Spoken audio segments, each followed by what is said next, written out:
year is 1994. The Sega Saturn will be released very soon, but Sega still worries. The Saturn will release in 1994 in Japan. It will not be released in the USA until 1995. Sega needed to release something to keep all the fans waiting. That is when they made one of the dumbest business decisions of all time. They released another Genesis extension, but this extension can't play CDs or combine games, no. This extension was different. Equipped with dual processors, 256 kilobytes of RAM along with another 256 kilobytes of VRAM. This extension could turn the stupid, underpowered Sega Genesis from a 16-bit console into a 32-bit console, hence the name. Behold, the Sega 32X! The Sega 32X was a quick response to Sega's competition rising in power. Console power, that is. This handy little attachment could latch onto the top of Sega Genesis and give it more processing power. While this seemed like a logical move, it was actually really dumb. The Sega Saturn was going to be released next year, and there really was no reason to waste money on another extension for an outdated console. But Sega did it anyway, and there goes yet another failed piece of Sega hardware. The problem was that the new console aside, there was no reason to buy this hardware. It was expensive and hardly had any games. More specifically, no Sonic games. Well, except one. Knuckles Chaotix is a bizarre piece of Sega's history. Instead of focusing on Sonic, the game focuses on Knuckles. You may have noticed the game is titled Knuckles Chaotix. Well, this game is the debut of Vector, Charmy, and Espio. You may think this game is also the debut of Mighty, but Mighty actually first appeared in an arcade game called Sega Sonic the Hedgehog. Also, Vector, Espio, and Charmy are not anything like they are in Sonic Heroes, with the biggest difference being with Charmy. Instead of a crazy child, he's a kind teenager. Also, the three are not detectives, and if I remember correctly, Knuckles and Mighty are also part of the Chaotix.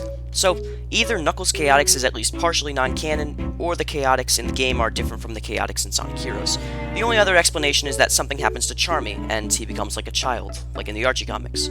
Oh yeah, Heavy and Bomb are in this game too, but I don't think anybody cares about them. Ironically though, they play a pretty big role in the Archie comics. Wow, that's the second time I've brought that up. Wonder if I'll ever review those.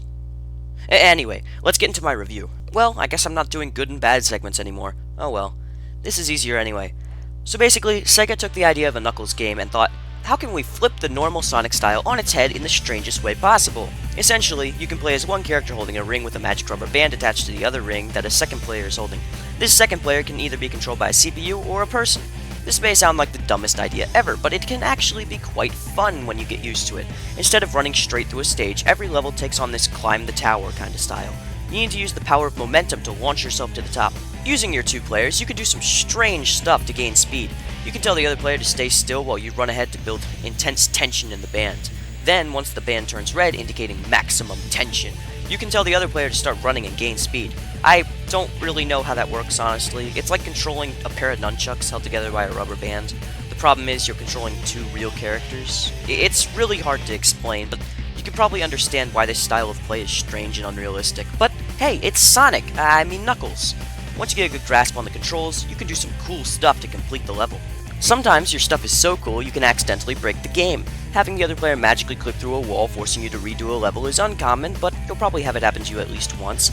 But seriously, you can really destroy the game with physics. Knuckles still has a spin dash in this game, but only because he always has. It doesn't do much. So, what do I think of the controls? I mean, it works for this game. If the controls were any different, the game would be impossible because the game is structured around these controls. This is a good thing because otherwise the controls would be 100% pointless and the game would be bad. But yeah, the controls are fun when you get used to them, but they're still not as good as regular Sonic controls, obviously. The game honestly doesn't feel like a 32X game. I mean, sure, it has all these super cool transitions and completely unnecessary special effects, but other than that, I don't understand why this game needed the attachment. Maybe it was an excuse for poor optimization, because even with the 32X, this game still lags like crazy in certain areas. Here's another thing. The game has 5 acts per level, and there are 5 levels. Now, I wouldn't usually have a huge problem with this because usually longer is better.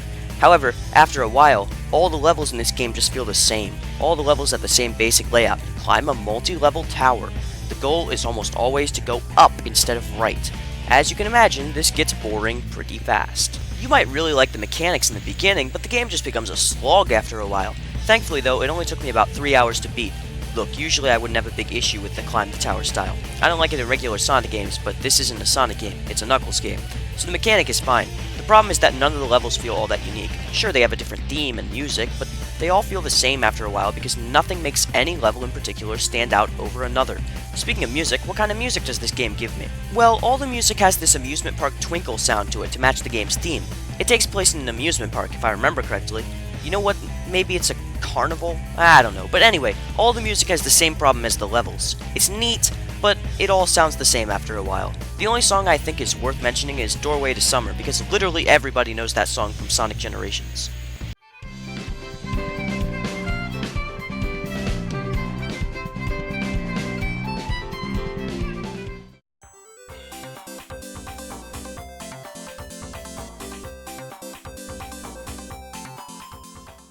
Other than that though, my real problem with the game is that it feels kinda lifeless. The music is generic, the levels feel the same, it doesn't have that fun tone that I'm used to from a Sonic game. This game just doesn't have any personality and it feels soulless. That is my biggest issue. It also doesn't seem like the game knows what it wants its own tone to be. The music is twinkly and somewhat upbeat, but then you fight Demon Metal Sonic in the end of the game and you wonder, is this supposed to be Sonic Heroes or Shadow the Hedgehog? Honestly, from the way the game is made, it could go either way, but the tone of your game is very important because people may think this is a kid's game, but that last Metal Sonic boss is legit scary. Overall, I think SEGA didn't know what they wanted this game to be. I had my fun, but this game is nothing but a rushed, forced 32X game that really has no reason to exist. 6 out of 10. Hey, wait a second. The sound test menu uses a piano to visualize the music.